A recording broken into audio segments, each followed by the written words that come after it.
Uh, Terima kasih. Jadi saya melanjutkan Mas Refli tadi. Jadi proses pelaporan pencemaran nama baik dan fitnah 310 dan 311, laporan polisi itu dari awal menurut saya sudah cacat hukum. Kenapa? Karena pasal yang dimasukkan itu selain tidak dalam KUHP pidana umum, juga ada pidana khusus, yaitu Undang-Undang ITE. Ya. Padahal dalam pasal 63 ayat 1 KUHP yang lama, ya, Undang-Undang KUHP yang lama, di situ dikatakan pasal-pasal itu kalau ada suatu perbuatan melanggar beberapa peraturan pidana, ya kan, itu yang digunakan peraturan pidana yang ancamannya terberat. Tapi dalam laporan polisi semuanya berkaitan dengan 310 dan 311, walaupun dikaitkan dengan Undang-Undang Pidana Khusus ITE tadi. Ya. Jadi ini pasal yang dicari-cari supaya bisa menjerat tersangka, bisa ditahan karena ancamannya lebih dari 5 tahun. Ya. Yang kedua, kalau tetap menggunakan beberapa pasal pidana umum dan pidana khusus, harusnya juga berpedoman pada pasal 63 KUHP yang lama ayat 2, yang diberlakukan harusnya pidana khusus, bukan semuanya dipakai. Ya.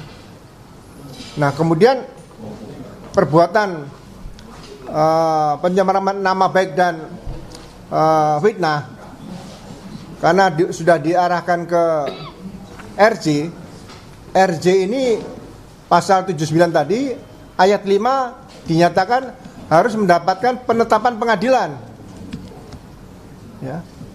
Kalau mendapatkan penetapan pengadilan, 4 LP yang diajukan bersama-sama mulai dari 2831, kemudian 976, 978 dan satu lagi berapa saya lupa itu, ya, 4 LP itu, berarti berkas perkara itu tidak akan bisa maju karena tidak akan diterima di pengadilan nanti. Karena sudah dilakukan restoratif justice di situ, ya, sehingga akan sulit mau maju ke depan. Sehingga bagi saya peristiwa-peristiwa yang berkaitan dengan pasal 310, 311 yang dituduhkan kepada 8 terlapor tadi, ya, itu sudah harus selesai peristiwa tersebut. Perbuatan yang dituduhkan kepada 8 orang berarti sudah selesai, tidak akan dilanjutkan lagi.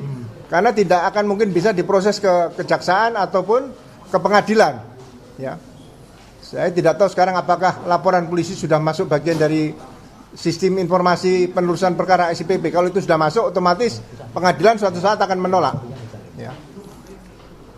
Itu yang prinsip ingin saya sampaikan. Jadi kalau peristiwa pencemaran nama baik dan fitnah sudah berhenti, nah, bukan berarti perkara yang berkaitan dengan pokok perkara awal, yaitu masalah dugaan ijazah palsu, itu berhenti. Itu tidak berkait, ya, tidak seperti kapal dengan jangkar, bukan. Ya. Nah, ini nanti akan maju berdasarkan putusan KIP yang dimenangkan oleh saudara Bonatua tadi.